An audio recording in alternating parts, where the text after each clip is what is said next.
அனைத்து இந்திய அண்ணா திராவிட முன்னேற்ற கழகத்தோட அதிகாரப்பூர்வ சின்னமான இரட்டை இலை சின்னத்தை ரத்து செய்யப்பட்ட ஆர்கே நகர் இடைத்தேர்தலில் அந்த சின்னத்தை முடக்கி தேர்தல் ஆணையம் உத்தரவிட்டுச்சு. அதைத் தொடர்ந்து இரட்டை இலை சின்னத்தை மீட்கிறதுக்காக தேர்தல் ஆணைய அதிகாரிகளுக்கு 50 கோடி ரூபாய் வரை கொடுக்கிறதுக்கு பேரம் பேசிய வழக்குல அதிமுகவோட துணை பொதுச் செயலாளராக இருக்கிற டிடிவி தினகரன் அவர்களை டெல்லி போலீசார் கைது பண்ணிருக்காங்க. அவருக்கு யார் யாரெல்லாம் உதவியா இருந்தாங்களோ அவங்க எல்லாரையுமே கணக்கெடுத்து ஒருத்தர் விடாம எல்லாரையுமே விசாரிச்சுட்டு வராங்க டெல்லி போலீஸ்.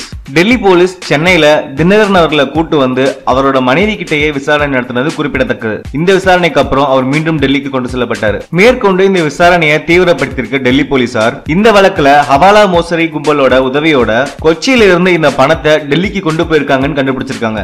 மேற்கொண்டு தமிழக அமைச்சர் உடுமலை ராதாகிருஷ்ணன் அவர்கள் மீதும் டெல்லி போலீசார் இப்ப கண் வைக்க ஆரம்பிச்சிருக்காங்க. தமிழக அமைச்சர் உடுமலை ராதாகிருஷ்ணன் அவர்கள் பல வருஷங்களுக்கு முன்னாடியில இருந்து டிடிவி தினகரன் அவர்கள் கூட நெருங்கிய தொடர்புல இருந்துட்டு வர்றவர். நிறைய பிசினஸ் டீலிங்ல இவங்க ரெண்டு பேத்துக்கும் தொடர்பு உள்ளதை கண்டுபிடிச்சிருக்க டெல்லி போலீசார் அமைச்சர் உடுமலை ராதாகிருஷ்ணன் அவர்களிடம் விசாரணை நடத்துறதுக்கு திட்டமிட்டுள்ளதா செய்திகள் வெளிவந்திருக்கு. மேலும் சென்னையில் இருந்து எடுத்துட்டு போன தினகரன் அவர்களோட பணம் கொச்சின் விமான நிலையத்தில் இருந்து சரக்கு விமானம் மூலமா டெல்லிக்கு கொண்டு செல்லப்பட்டிருக்கலாம்னு டெல்லி போலீசார் சந்தேகப்படுறாங்க.